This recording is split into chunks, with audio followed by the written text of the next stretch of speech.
अरे कि छैला जवान रे अरे कि बलमा सिपहिया हमारा देवरा किसान रे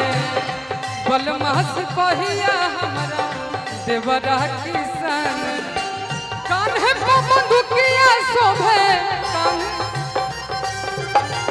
कान्हे पे बंदूकिया शोभे छैला जवान रे बलमा सिपहिया हमारा देवरा किसान रे बलमा सिपहिया हमारा देवरा किसान रे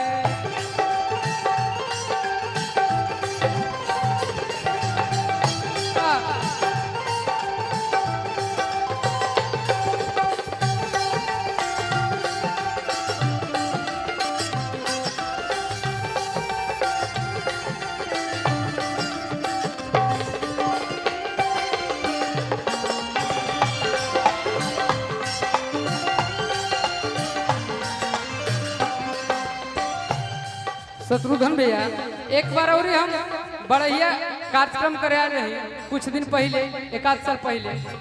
बाराती के प्रोग्राम में तो उ लोग कहले एक ही गो गाना सुनाब तोरा खिलेगो बढ़िया के रसगुल्ला के वही गाना खाली रहे आज के माहौल बा तभी सब होता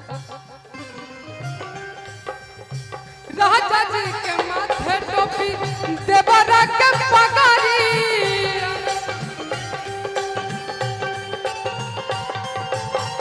राजा जी के माथे टोपी देवरा के पगारी देवरा के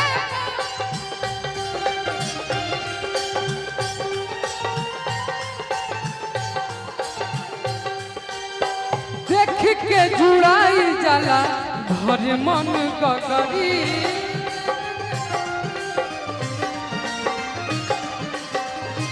देख के जुड़ाई जाला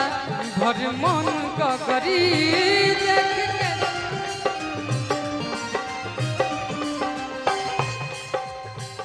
हमारे चाचा की तरफ से बहुत बहुत आशीर्वाद प्यार पैसा ना पुरस्कार राजा जी के माथे टोपी देवरा के पगारी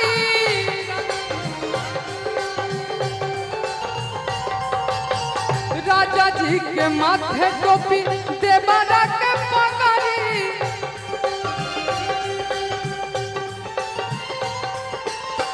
देख के जुड़ाई जाला फिर से पुरस्कार बुझाता काबत रहे 100 के हम नोटे ना देखनी भैया एगो उड़ियो के गई रहते तार किस्मत में न रहे चाचा के तरफ से बहुत बहुत पुरस्कार देख के जुड़ाई चला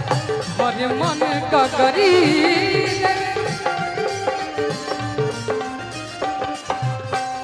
गहुआ जे बार कहे गहुआ जे बार हो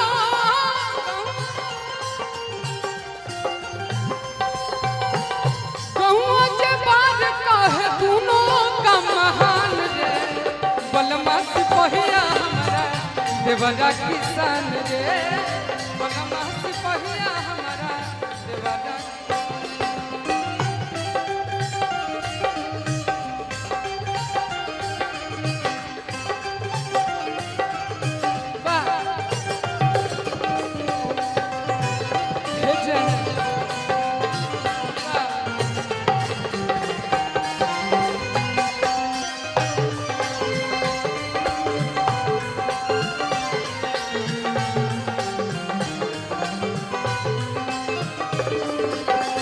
बलमा सिपहिया हमारा देवरा किसान रे बलमा सिपहिया हमारा देवरा किसान बलमा सिपहिया हमारा देवरा किसान रे